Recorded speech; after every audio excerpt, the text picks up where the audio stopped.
오늘 우리에게 주신 하나님의 말씀은 히브리서 11장 1절에서 3절의 말씀입니다. 신약성경 365페이지 히브리서 11장 1절에서 3절의 말씀을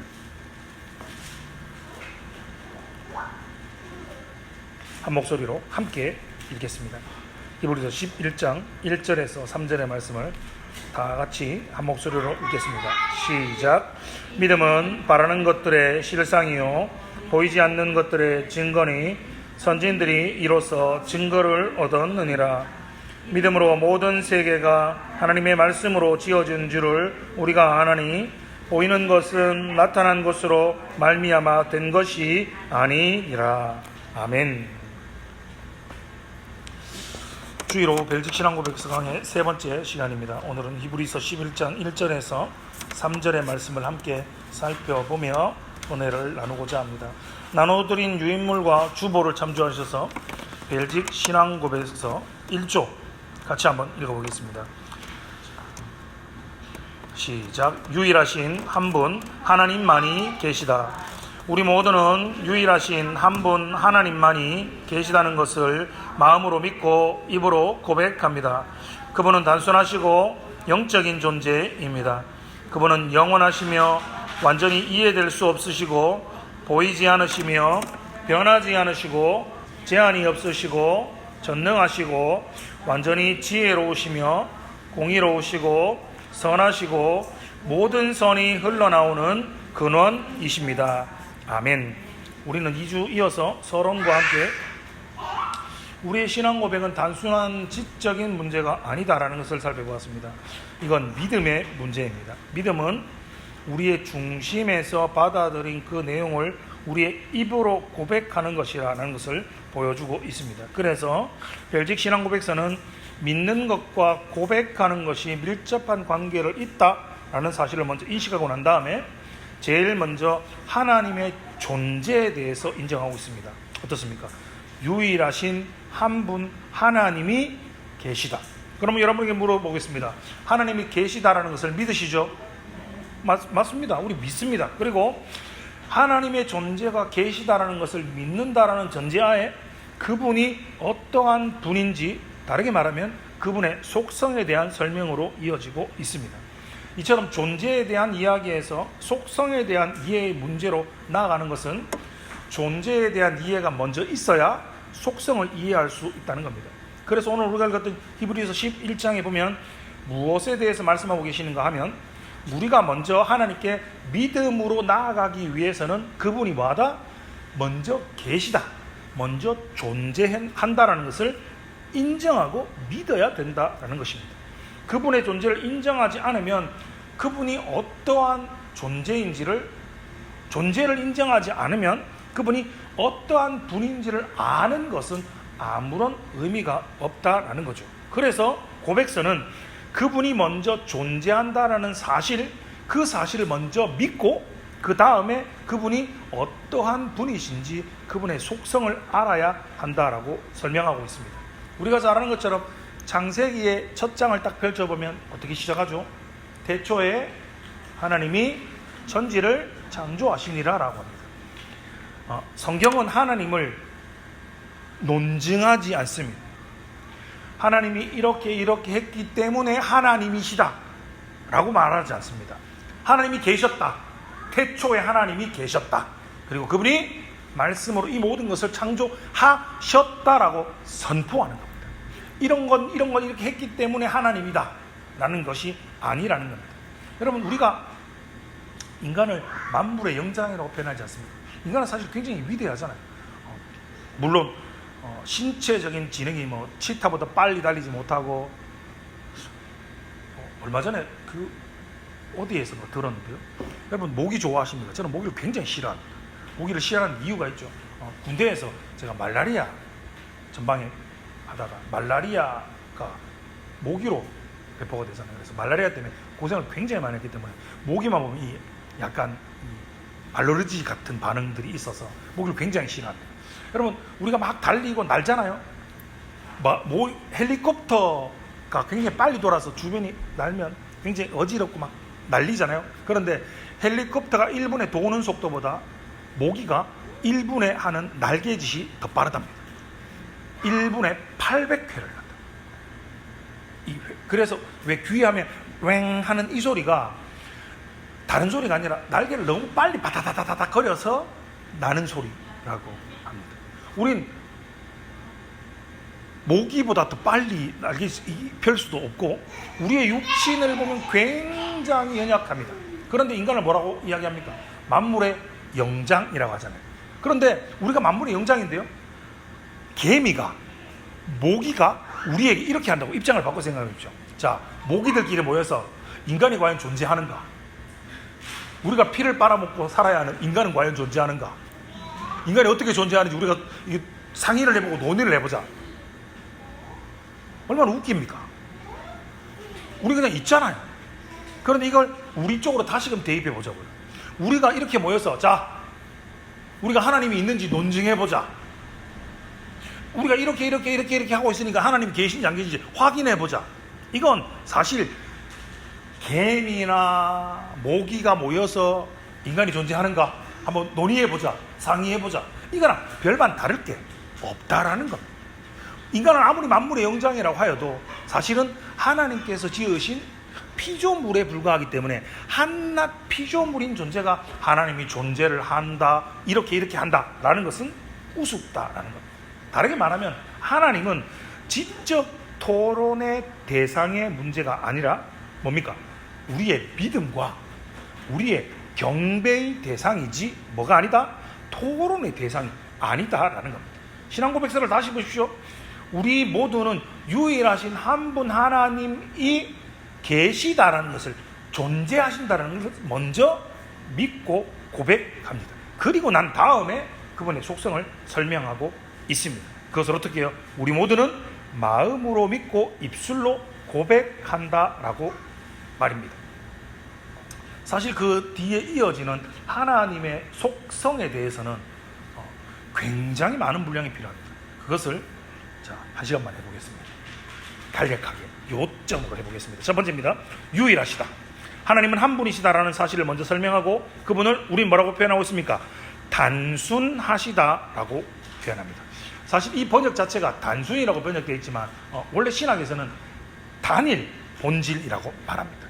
근데 사실은 단순성도 하나님이 단순하시다, 하나님의 단일 본질이다는 것 말 자체가 어렵습니다. 자, 이걸 이렇게 설명해 보겠습니다. 여러분, 구성 요소라고 생각하면 됩니다. 하나님 안에는 하나님이 아닌 어떠한 것도 존재할 수 없다. 모든 것이 다 하나님이시다라는 겁니다. 인간을 설명할 때 뭐라고 이야기합니까? 몸과 육체와 영혼이 결합되어 있는 존재다, 이렇게 설명하지 않습니까? 하나님을 우리를 이해하는 것처럼 하나님이 어떤 것으로 구성되어서 무엇 더하기, 즉 어떠한 것들이 결합되어서 하나님이 만들어내진 결과물이 아니다라는 거지요. 우리가 사실 마시는 물도 그렇지 않습니까? 물이라고 말하지만 우리 그냥 물이라고 하지만 물 안에 여러 가지 광물질들이 다 섞여서 그것이 물이라고 하잖아요. 그래서 이것을 레이라고 하는 신학자가 뭐라고 했는가 하면 하나님 안에 있는 것은 모두 하나님이다라는 표현을 했습니다. 하나님 안에 있는 것은 무엇이든 하나님이다. 즉 하나님이 아닌 그 어떠한 것은 하나님 안에 존재할 수 없다라고 설명한 겁니다. 이것은 하나님의 단순성, 이것은 하나님의 단일 본질이라고 말합니다. 이걸 우리가 알고 있는 과학에 빗대어 볼까요? 여러분, 한 사물을 쪼개면 이걸 우리는 뭐 원자라고 부르고 쪼개면 분자라고 막 부르잖아요. 그래서 가장 작은 것이 이것이 원물질이다라고 이야기를 하는데, 하나님 안에 있는 하나의 특성으로서 이 단일성은 이 세상에 비슷한 게 없다는 겁니다. 유비가 없다는 겁니다. 성경이 가장 어렵다, 성경이 가장 이해하기 어렵고 하나님을 제일 믿기 어려운 이유가 이거예요. 자, 이렇게 설명해 볼게요. 하나님은 무엇이다 라고 하면 좋겠어요. 무슨 말인지 알겠죠? 하나님은 무엇이다 라고 말하면 하나님은 이렇구나 라고 명제적인 제시가 되잖아요. 다르게 설명해 볼까요? 1더 우리가 아는 수학에서 1 더하기 1은 2다 라고 말하면 이건 명제적 그냥 끝난 거잖아요. 그런데 성경은 하나님은 무엇이다 라고 말하지 않는 거예요. 그래서 어려운 거예요. 이건 이제 뒤에 불가해성과 함께 보여지겠지만 하나님을 완벽하게 이해할 수 있는 부분들이 성경에 드러나 있지 않는 거죠. 왜냐하면 이 세상에서 하나님을 빗대어서 설명할 수 있는 것이 아무것도 없기 때문이죠. 그래서 이어지는 영적인 존재죠. 두 번째가 영적인 존재죠. 영적인 존재는 무엇입니까? 다르게 말하면 영이십니다. 영이라는 말은 비가시적이라는 말이죠. 무슨 말입니까? 물질이 아니라는 말이죠. 영이라는 말이죠. 무슨 말입니까? 보이지 않는다라는 거지요. 그래서 신학자들이 하나님을 설명할 때, 하나님을 속성을 설명할 때 하나님은 무엇이다 라는 것을 꺼려했는 거예요. 왜냐하면 하나님의 속성 중에 그 다음 줄 보시면 완전히 이해될 수 없다. 다른 말로 불가해성이잖아요. 인간의 이성으로 완전히 파악하고 완전히 해독할 수 있는 그런 대상이 아니기 때문에 하나님은 무엇이다 라고 분명하게 말할 수 있는 능력이 우리에게는 없다는 겁니다. 그래서 우리는 정말로 하나님이 영이시다 라고 말할 때는 하나님은 뭐다? 비가시적인 분이고 물질적인 분이 아니시다 라고 이해를 해야 한다라는 겁니다. 그래서 하나님의 속성을 설명하는 것은 어려울 수밖에 없습니다. 왜냐하면 하나님이 영이시기 때문에 우리의 감각의 대상이 될 수 없는 거예요. 눈으로 볼 수 없고 만질 수 없고 이게 가시적으로 들어오지 않는 거예요. 그래서 인간의 감각의 대상으로 하나님을 파악할 수 없기 때문에 이단들이 무엇을 자꾸 요구하죠? 하나님 자꾸 보여달라 그래요. 하나님 내가 보여주시면 믿겠습니다 라고 말하죠. 다른 어떤 우리의 가지고 있는 오감들을 통해서 하나님을 좀 경험하려고 하는 것은 우상 숭배적인 태도인 거죠. 출애굽의 역사를 다시금 기억해 보십시오.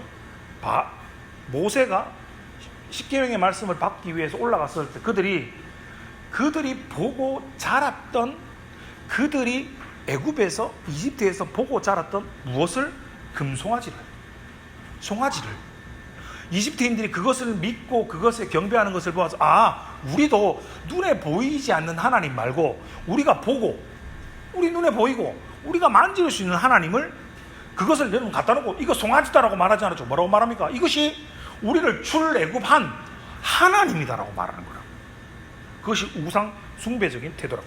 그래서 그런 방식으로 우리의 오감을 통해서 하나님을 경험하려고 해서는 안 된다라는 겁니다. 디모데전서 1장 17절은 뭐라고 말씀하십니까? 하나님은 영원하시고 불면하시며 보이지 아니하시는 분이다. 다르게요, 비가시적이라는 분이죠. 다른 말로 말하면 이건 영적인 분이다 라고 말씀하시는 겁니다. 보이지 않는 분이다, 즉 영적인 분이다 라는 거죠. 이런 사실을 생각하고 하나님의 존재성을, 그의 속성을 인정해야, 이해해야 한다는 거죠. 하나님은 어떤 분이라고요? 한 분이시다. 그리고 그분은 단순성, 단일 본질이시고 뭐다? 영적인 존재이시다. 그 다음에 무엇을 이야기하고 있습니까? 그분은 영원하시고입니다. 여러분 굉장히 많이 들었죠? 여러분 한번 물어볼까요? 여러분 영혼이 무엇입니까? 영혼이 무엇입니까? 끝이 없는 거죠. 영혼의 개념을 교회 다니면 얼마나 많이 듣는데요. 그런데 이 영혼의 개념을 이해하는 것이 얼마나 어려운 일인지 아우구스티누스는 이런 말을 했습니다. 우리가 그것이 무엇인지 알지만 그것을 설명하도록 요구받았을 때는 나는 그것이 무엇인지 알지 못했다. 정말 멋진 표현이지 않습니까? 분명히 영혼을 압니다. 그런데 누군가가 우리에게 영혼이 뭔데? 영혼을 설명해봐라. 그러면 우리가 영혼을 설명할 수가 없어요. 그럼 우리 영혼을 믿고 영혼을 듣고 영혼을 아는데 막상 설명하라고 하면 이것이 영혼이 무엇인가? 그렇게 이야기했다는 거죠. 무슨 말이냐면 우리가 하나님의 본질을 다 이해할 수 없는 것처럼 하나님의 영원성도 다 이해할 수 없습니다. 그럼에도 불구하고 지금 영혼을 설명해야 됩니다. 왜요? 영혼은 이런 겁니다. 따라해보겠습니다. 영혼은 시작이 없는 것입니다. 끝이 없는 것도 영혼이죠. 그런데 영혼의 기준점은 시작이 없는 겁니다. 무슨 말이냐면 저와 여러분은 시작된 존재잖아요. 누군가로부터 엄마와 어머니와 아버지가 계시는 누군가로부터 지음받은 생김을 받은 시작된 존재라는 거잖아요. 그런데 최초의 존재를 시작시킨 존재는 제가 그런 표현을 쓰잖아요. 선재. 하나님이 태초의 말씀으로 천지를 창조하시기 전에, 만들어지기 전에 있어야 되는 거죠. 그래서 창조과학자들과 진화론자들이 싸울 때 한 방에 해결하는 건 이거잖아요. 닭이 먼저입니까? 달걀이 먼저입니까? 굉장히 어려운 문제를 드려서 죄송합니다. 닭이 먼저입니다. 알을 만들기 위해서는 알을 낳을 수 있는 매개체가 있어야 되나요? 무엇을 만들려면 그것을 만들 수 있는, 그것을 제공할 수 있는 그분이 선재해야 되는 겁니다. 그럼 영혼이라는 말은 시작이 없는 거거든요. 근데 하나님이 태초의 말씀으로 천지를 창조하셨으면 이 태초가 먼저입니까? 태초 전에 계신 하나님이 먼저입니까? 하나님이 먼저죠. 그럼 이 만물의 시작 전에 하나님이 계셨으니까 영원의 개념은 시작이 없는 겁니다. 만약 그도 시작된 존재라면, 하나님도 시작된 존재라면 그 하나님을 시작하게 만든 존재가 또 있어야 되잖아요. 누군데요? 없다는 겁니다. 하나님이 시작과 끝이 없으신 영원하신 분이시기 때문인 거죠. 그가 물질에서 나왔던 뭐로부터 나왔던 전능자는 시작된 존재여서는 안 된다라는 거죠. 왜 그렇습니까? 시작하면 뭐가 있습니까? 끝이 있습니다. 저와 여러분의 끝이 있다는 걸 믿으시죠? 우리가 왜 끝이 있을까요? 우린 시작된 존재이기 때문입니다. 그럼 이걸 우리의 구원으로 옮겨 보십시다. 자, 우리의 구원이 왜 중요합니까? 우리는 영혼이라는 시간 속에 살지만 피조된 존재이기 때문에 시작과 끝이 있잖아요. 그런데 하나님은 영원하시니까 시작과 끝이 없잖아요. 다르게 말하면 시간과 공간을 초월해 계시잖아요. 제가 늪 이야기하지 않습니까? 늪은 본인이 누군가가 건져주지 않으면 나올 수 없는 것을 늪이라고 하잖아요. 우리가 시간과 공간이라는 처음과 끝이라는 이 공간 속에 빠져 있잖아요. 그런데 하나님은 영원하시니까 뭐의 제약도, 시간의 제약도, 공간의 제약도 없으신 분이 우리를 뭐 하시기 위해서, 초월하시는 그분이 우리를 구원하시기 위해서 누구를? 예수 그리스도를 보내셔서 우리를 그 시간과 공간 속에 존재한 죄악된 우리를 건져주신 거라고. 우리가 왜 영원할 수 있습니까? 우린 영원할 수 없는 존재인데 그 영원하신 하나님이 늪에 빠져서 호적거리고 있는 우리를 그분이 건져서 영원한 지복의 상태로 우리를 불러주신 것이 복음이고 구원이고 우리가 영원한 존재가 된 거라고. 왜 하나님의 속성을 공부해야 되냐고요? 어떻게 구원받았지? 우리가 왜 영원한 존재가 되지? 라는 신학적인 아주 믿음과 근본적인 질문에 대한 대답을 가슴으로, 머리로, 그리고 우리 입술로 고백하는 거죠. 영원성에는 시간도, 다르게 말하면 과거와 현재와 미래가 없죠. 하나님에게 있어서는 과거와 현재와 미래가 없죠. 그래서 성경은 뭐라고 합니까? 천일이 하나님에게는 천년이 하루 같다라는 것은 정말 천일이 하루 같다라는 그 개념이 아니라 시간과 공간을 초월하시는 영원하신 하나님의 속성을 설명하는 거라고. 우리에게는 과거, 현재, 미래가 있지만 하나님은 시간과 과거를 초월하시고 시간과 공간을 초월하시는 영원하신 존재이시기 때문에 하나님은 과거에도 계셨고 현재에도 계셨고 미래에도 영원토록 계시는 분이시죠. 그냥 늘 계시는 분이시죠. 그래서 하나님은 나는 나다, I'm that I'm 이라고 표현하는 거죠. 그래서 모세는 시편 90편 이렇게 설명하죠. 산이 생기기 전 땅과 세계도 주께서 조사하기 전 곧 영원부터 영원까지 주는 하나님이십니다 라고 고백하는 겁니다. 무슨 말입니까? 하나님 당신은 영원성을 가지고 계신 분이십니다 라고 말하는 겁니다. 그래서 다른 의미에서 영혼은 시간과 굉장히 비슷한 것처럼 보입니다. 그러나 모두 똑같이 지속되는 것처럼 보이는데, 이걸 영혼이라고 생각하고 이걸 시간이라고 생각하면 모두 똑같이 가는 것처럼 보이는데, 영혼은 시작과 끝이 없고 똑같습니다. 변화가 없습니다. 그러나 시간은 변화가 있는 지속입니다. 왜요? 영혼은 변화가 없습니다. 그분의 본질에 변화가 없습니다. 이 영혼성이 왜 중요하냐면, 이 영혼성을 이해해야, 그분의 성품을 이해해야 우리의 믿음이 흔들리지 않습니다.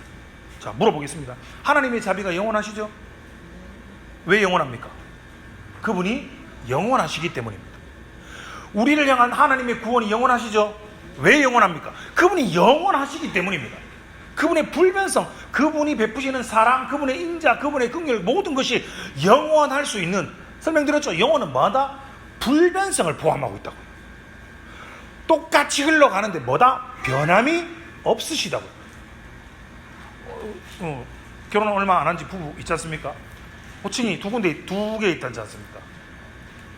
오빠 혹은 누구 아빠 화나면요, 야! 그래놓고 성과 이름을 합쳐서 부르죠. 좋을 때는 이름 안 부르죠. 행복하고 잘해줄 때는 이름 안 부릅니다. 오빠, 누구 아빠, 이게 애칭 아닌 호칭이 되잖아요. 그런데 성질나고 열받고 기분 나쁘게 하면 우와! 이름을 막 불러댑니다. 인간은 변합니다. 아니, 사랑해서 결혼했고 애까지 낳았는데, 누가 둘이 결혼하라고 막 등 떠민 것도 아니고 둘이 알아서 사랑해서 결혼했는데도 시시각각 변하는 게 사람이잖아요. 그런데 하나님은, 영원하신 하나님은 똑같다는 거예요. 불변한다라는 거예요. 그래서 그 하나님의 영원성의 기초에서 우리의 구원도 영원하고, 하나님의 사랑도 영원하고, 하나님의 인자도 영원하고, 하나님의 그 모든 성품이 영원하다라는 거죠. 그래서 이 사실을 묵상하고 알았던 조나단 에드워드는 하나님의 영원성을 하나님의 본질의 중단 없는 지속이다라고 표현했습니다. 하나님의 본질의 중단 없는 지속. 하나님이 가지고 계신 그 모든 본성은 절대 중지되거나 더해지거나 감매지지 않는다라는 겁니다. 감사한 것은 무엇입니까? 피조물에 불과한 우리가 이 영원 속에 동참하게 되는 거죠. 예전에는 이것을 하나님의 공유적 속성이라고 말했는데, 요즘은 공유적, 비공유적 속성이라는 표현을 잘 쓰지 않습니다. 왜냐하면 하나님의 영원성에 우리가 참여하게 되는 게 바로 영생입니다. 그럼 설명드렸죠? 우리가 하나님의 영원성에 어떻게 참여할 수 있는가? 바로 그분의 영생은 곧 유일하신 하나님과 그의 보내신 자 그리스도를 아는 것이라고 말했잖아요. 예수 그리스도 안에서 영생을 누릴 수 있고, 그 영생을 통해 우리가 영원한 존재로 변하는 거죠. 하나님은 시간적 존재가 아니기 때문에, 하나님은 시간 속에 갇혀있는 분이 아니기 때문에, 시간적 존재에 갇혀있는 우리를 영원한 지복의 상태로 우리를 끌어올려, 다르게 말하면 견인해 주신다고. 누구에게? 예수 그리스도를 나의 구주, 나의 하나님으로 믿고 고백하는 믿음을 가진 자들에게. 그것을 고백서는 뭐라고 표현합니까?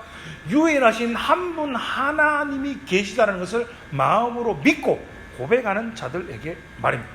자, 이런 하나님의 영원성을, 그리고 우리가 이러한 하나님의 영생에 참여하게 된다는 사실을 깊이 묵상하면 우리는 사실 세상의 것에, 세상의 인생의 충동에 좀 자유로워질 수 있습니다. 무슨 말이냐면, 우리가 먹고 마시고 즐기고 때론 탐닉하고 누리고 있는 이것들, 어떤 건 기쁘잖아요. 참 즐거운 거잖아요. 그러나 영원에 비하면, 시작도 없고 끝도 없는 이 영원에 비하면 지금 이거는 너무 가치 없는 것에 불과하다라는 거죠.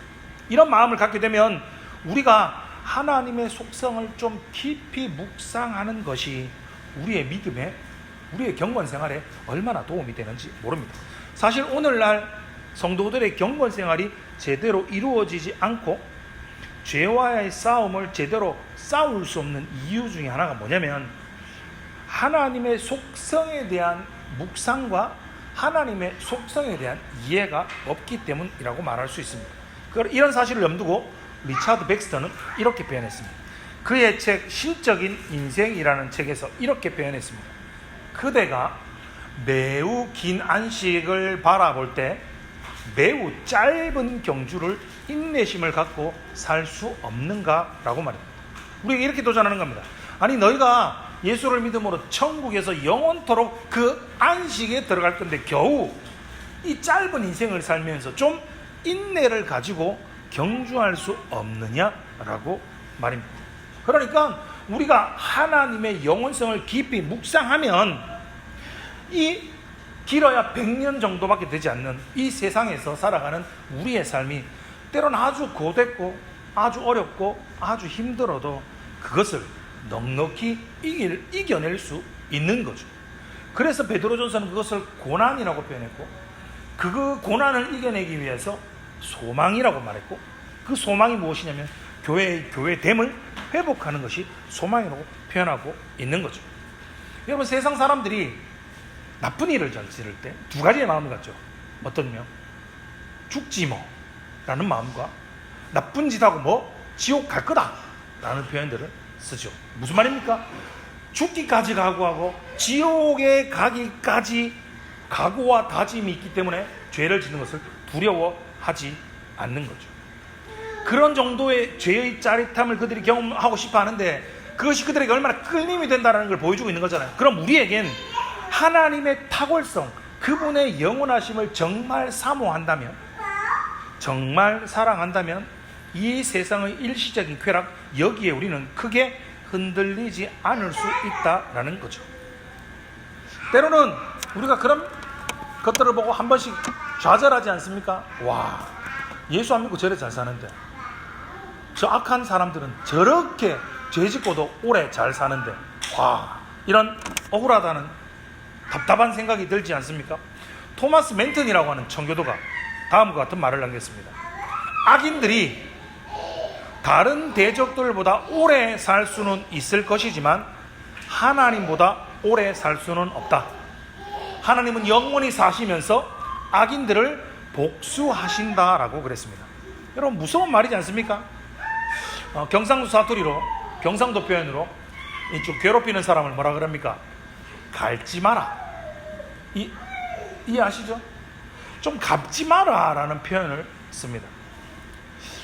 여러분 우리를 좀 괴롭히고 우리를 갉는 사람에게 너무 집착해서 그 사람이랑 시시비비를 가져서 당신이 60% 잘못했고 당신이 60% 잘못했고 내가 40% 잘못했으니까 6대4로 나눠야 된다, 이런 식으로 너무 시시비비를 따질 필요가 없다라는 겁니다. 그 모든 것이 누구에게 달려있는 겁니까? 하나님에게 달려있는 겁니다. 비록 내가 좀 분하고 비록 내가 좀 억울하고, 이야, 하나님 믿지 않는 저 대적들이 저래 당당하게 떳떳하게 잘 사는데, 토마스 모튼의 말을 다시 한번 기억해 보십시오. 그들은 아무리 오래 살아도 하나님보다 오래 못 삽니다. 하나님 어떤 분이십니까? 영원하신 분이십니다. 복수는 하나님에게, 징계는 하나님에게, 판단은 하나님에게 맡기고 우린 우리의 해야 할 일을 하는 겁니다. 그래서 이 영원성에 대한 이해는 우리가 신자로서의 삶을 사는데 큰 도움을 주고, 지금 나에게 닥친 이 모든 어려움을 이기도록 하는데 엄청난 힘을 공급해주고, 우리가 어떻게 믿고 어떻게 살아야 하는지를 묵상하도록 만드는 아주 중요한 속성입니다. 다음입니다. 완전히 이해될 수 없다. 이걸 불가해성이라고 표현하죠. 이걸 아주 쉽게 표현해 보겠습니다. 여러분 30cm 자가 있습니다. 30cm 자를 가지고 지구의 크기를 재려면 몇 년쯤 걸리겠습니까? 뭐 30에 저렇게 쭉 재면 되겠죠. 뭐 10년 좀 더 걸리겠죠. 뭐 아무튼 재다 보면 언젠가 돌다 보면 안 재겠습니까? 그럼 우주는 어떻게 재시렵니까? 30cm 자가지고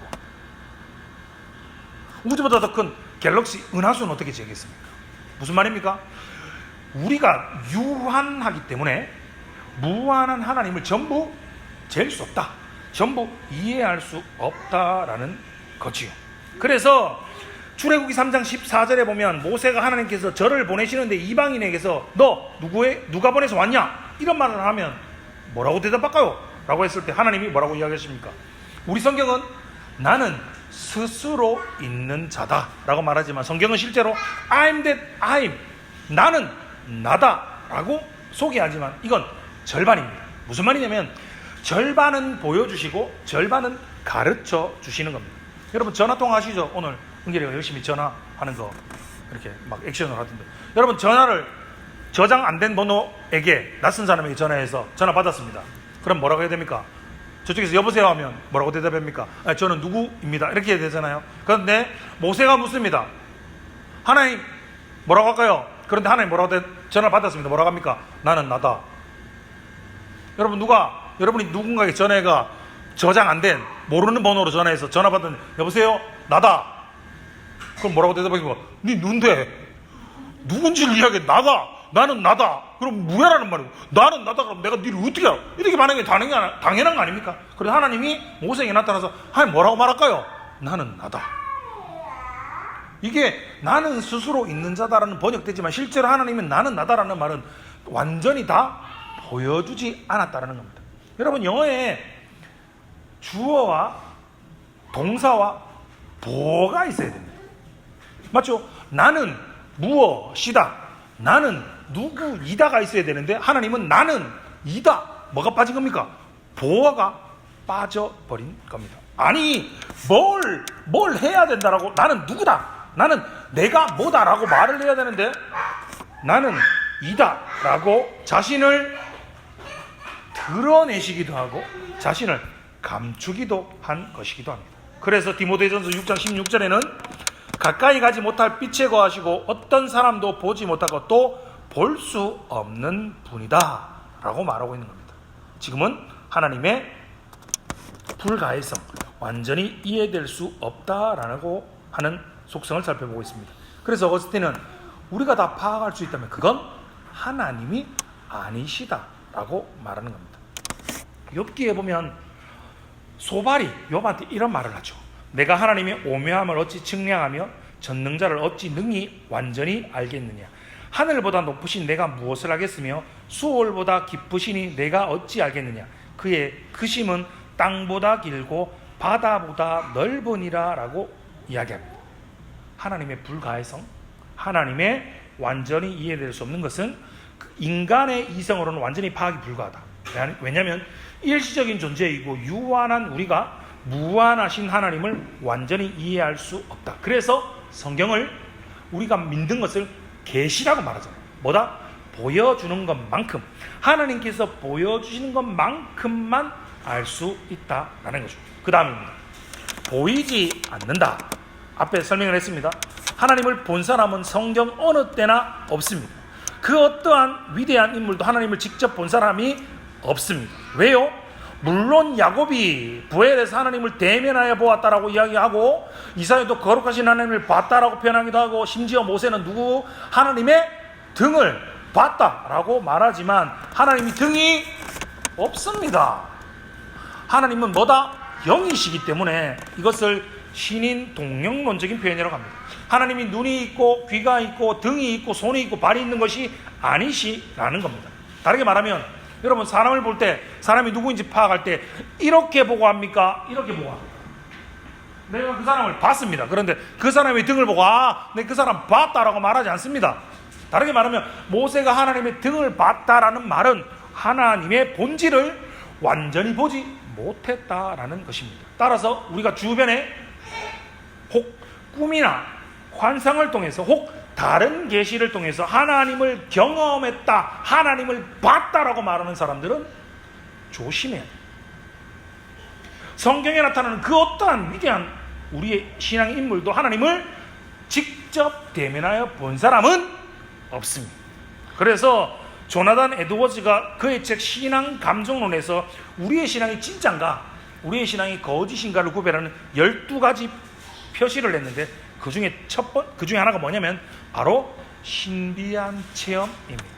무슨 말이냐면 하나님 중심, 교회 중심, 성경 중심이 아니라 신비적인 체험을 통해서 하나님을 경험하려고 하는 그것은 믿을 만한 것이 못 된다라는 것입니다. 하나님은 영이시기 때문에 사람이 가진 감각으로 경험할 수 없습니다. 성경 또 뭐라고 이야기합니까? 하나님을 보면 살자가 없다고 했습니다. 직접 보면 살자가 없다고 말하는데 꿈에서 봤다, 환상에서 봤다, 어디에서 봤다 라고 말하면 그 사람 죽어야 됩니다. 왜요? 거룩하지 않으니까. 성경의 말씀과 위배되는 겁니다. 상충되는 겁니다. 그거는 그냥 신비로운 것들을 받아들일 수는 없지만 그것을 다 맹신할 수는 없다라는 겁니다. 그 다음에 속성이 무엇입니까? 변하지 않으신다. 우리가 잘 아는 표현으로 뭐죠? 불변입니다. 여러분, 불변은 비활동과 부동을 의미하지 않습니다. 제가 한 번씩 설명드렸지 않습니까? 태엽 감아서 이렇게 밥 줘서 돌리는 시계처럼 하나님께서 천지를 창조하시고 태엽 감아놓고 이렇게 땡 밥 주고 움직이지 않고 꼼짝하고 있지 않는 것, 이것을 불변의 부동의 개념이 아니라라는 겁니다. 활동하지 않는 것, 움직이지 않는 부동 자세, 차렷 부동 자세, 이런 것으로 하나님의 불변을 이해해서는 안 된다라는 겁니다. 하나님의 불변성은 마치 일본의 그 고립된 삶을 살아가는 사람들처럼 외부와의 모든 소통을 끊고 출입도 안 하고 딱 한 곳에 고립되어 있다라는 것이 아니다라는 겁니다. 무슨 말이냐면 하나님의 불변성은 그 모든 하나님의 속성에 아무런 변화가 없는 겁니다. 그 앞에 설명드렸죠. 영원성과 같이 가는 겁니다. 영원성도 시작과 끝이 없고 계속해서 불변성을 가지고 있었잖아요. 불변성은 그 어떠한 존재나 속성에 변하지 않는다는 거예요. 하나님은 어떠한 경우에도 자신의 지위를 빼앗기지 않고 무엇에 의해서도 해를 당하지 않고 외부에 의해서 부패해지거나 하나님이 점점 커지시거나 하나님이 작아지시거나 그의 존재의 일을 멈추는 일도 하지 않으시다라는 겁니다. 하나님의 지식은 완전하고 하나님 안에서는 예기치 못하는 변화가 있을 수가 없습니다. 그래서 이 영원성과 함께 하나님의 불변성은 우리의 구원과 다시 된다는 거죠. 우리의 구원이 불변하는 이유는 하나님이 불변하시기 때문에, 그의 사랑이 불변하시긴 이유가 그분이 불변하시기 때문에 우리에 대한 사랑도 불변하시는 거죠. 우리에게 버팀목과 소망의 근거가 되는 것이 바로 하나님의 속성입니다. 한번 택한 영혼은 어떠한 일을 해도 우리가 좀 잘못한다고 해서 다시 호적 밖에 네 우리 아들 아니야 라고 신분을 변화시키는 일을 하지 않으신다라는 거죠. 우리 엄마들은 성질나면 애도 엄마도 애도 아빠도 뭐 이렇게 뭐라 하시잖아요. 근데 우리 하나님은 그렇지 않으셨다라는 거죠. 우리 남자 집사님 계시는데요, 한 번씩 그런 경험 있지 않습니까? 사고 치면 아빠 엄마가 나가라 그러면 또 착해서 말을 들어서 나가요. 근데 또 안 들으면 어떻게 해요? 전화하고 찾아요. 왜 나가? 뭐 나가라며, 나가라 너 나가라, 이런 반복되죠. 무슨 말입니까? 엄마는, 부모님은 화나서 나가라 이러면 시킨 우리 집 아들 아이다라고 쫓아 보냈는데 또 안 들어오면 걱정돼서 찾는다고. 부모는 변하잖아요. 화내서 회초리를 하고 때리기도 하고 쫓아 보내기도 했지만 또 안 오면 걱정돼서 전화하고 또 안 오면 안 온다고 뭐라 하고 찾으러 다니고, 이게 부모의 마음이잖아요. 그런데 우리 하나님은 우리가 어떠한 잘못을 해도 네 잘못했으니까 지금 나가, 교회 나가, 됐어, 네 더 이상 우리 아들 아니야, 호적을 파거나 우리의 신분을 변화시키지 않는다라는 거지요. 한번 택하신 영혼은 끝까지 붙드신다라는 거지요. 그 다음에 무엇입니까? 제한이 없다, 무한하시다라는 거죠. 측량이 없다라는 거지요. 시간과 장소 어떠한 것에도 한계가 없다는 겁니다. 이건 아까 하나님의 영원성과 함께 설명을 드렸습니다. 제한되지 않고 규정될 수 없고 종결될 수 없다는 거죠. 시간과 장소 어떠한 한계가 없다는 거죠. 특별히 윌리엄 포킨스라고 하는 청교도의 대부가 하나님의 무한성을 이렇게 설명했습니다. 시간에서의 초월성과 공간에서의 초월성이라고 말입니다. 시간과 공간의 초월성, 이것으로 이해하기도 했고, 어떤 사람들은 규모와 다수에서 하나님의 초월성을 이렇게 표현하기도 했습니다. 하나님은, 하나님의 무한성은 무엇으로 설명할 수 있습니까? 하나님의 본성, 하나님의 지혜, 하나님의 능력, 하나님의 사랑에는 뭐가 없습니까? 한계가 없다라는 거죠. 하나님의 지혜가 한도가 있는 게 아닙니다. 하나님의 능력이 한도가 있지 않습니다.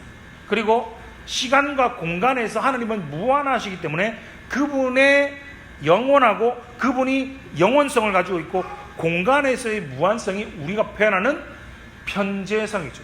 요즘은 편재성보다 어떤 표현을 더 많이 써죠? 유비쿼터스라는 표현을 쓰죠. 어디에나 존재한다. 하나님은 어디에나 존재한다. 바로 제한받지 않는다. 제한이 없으시다라는 거죠. 자, 이런 하나님의 속성들을, 하나님의 무한함을 우리가 묵상하게 되면 우리가 참 얼마나 연약한 존재인지를 우리 다시금 깨닫게 됩니다. 다음은요, 전능이죠. 전능성은 우리가 워낙 많이 들어보고 잘 알죠. 뭐죠? 능치 못할 일이 없다라는 거지요. 그 다음은요, 선하십니다. 의롭다는 말은 도덕 윤리적인 차원이 아닙니다. 그분은 공평정대하십니다. 공평무사하십니다. 어떤 일에도 편견도 없고 단순히 옳기만 한 것이 아니라 그분은 공평무사하십니다. 그 다음에 하나님은 뭐라고요? 모든 선이 흘러나오는 근원이시다라고 말합니다. 선하신 분, 우리 안에 그 어떠한 선함이 남아있다는 건 그분이 선하시고 우리에게 그 선함으로 창조를 하셨고 그 모든 선을 우리에게 흘려 보내주시고 있기 때문입니다. 하나님이 선하심은 불변합니다. 왜 우리의 신앙의 선배들이 이렇게 어려운 하나님의 속성을 두루두루 설명해 놓았는가 하면, 하나님은 편벽된 분이 아니라는 겁니다. 무슨 말입니까? 한쪽으로 치우친 분이 아니라는 겁니다. 균형 잡힌 분이라는 겁니다. 여러분, 우리가 사람들을 상대하고 사람들을 많이 만나지 않습니까? 그런데 사람은 어떻습니까? 어떤 사람은 이건 굉장히 잘합니다. 이건 굉장히 좋습니다. 그런데 잘 못하는 부분이 있습니다. 잘 마음에 안 드는 부분이 있습니다. 그런데 또 누군가는 이 약한 부분은 잘 못하는데 또 이건 잘하는 사람이 있습니다. 한쪽으로 치우쳐 있다라는 말입니다. 하나님은 그런 분이 아니시라고 말하는 겁니다. 마지막입니다. 우리가 이렇게 하나님의 속성을 살펴보는 이유는, 이러한 하나님의 속성을 잘 이해하고 우리가 하나님이 어떠한 분이신지를 알고 그분을 닮아가면 우리의 삶에, 우리의 믿음에 얼마나 큰 도움이 되는가, 그리고 얼마나 우리가 참된 위로를 받을 수 있는가라는 겁니다. 앞으로 우리가 영원의 하나님의 영원성에 참여하게 되지만 그 하나님의 속성을 우리가 묵상하고 이해함으로써 우리의 삶 가운데 하나님의 사랑, 하나님의 선하심, 하나님의 자비하심을 우리의 삶으로 드러낼 수 있다라는 거지요. 하나님의 속성을 우리가 배웠다면 우리가 그 속성에 참여하시기 바랍니다. 하나님의 신의 성품에 참여한 자로서 이러한 속성들을 우리의 삶의 풍성한 열매로 드러내며 고백하는 성도님들 되시기를 주님의 이름으로 축원합니다. 기도하겠습니다.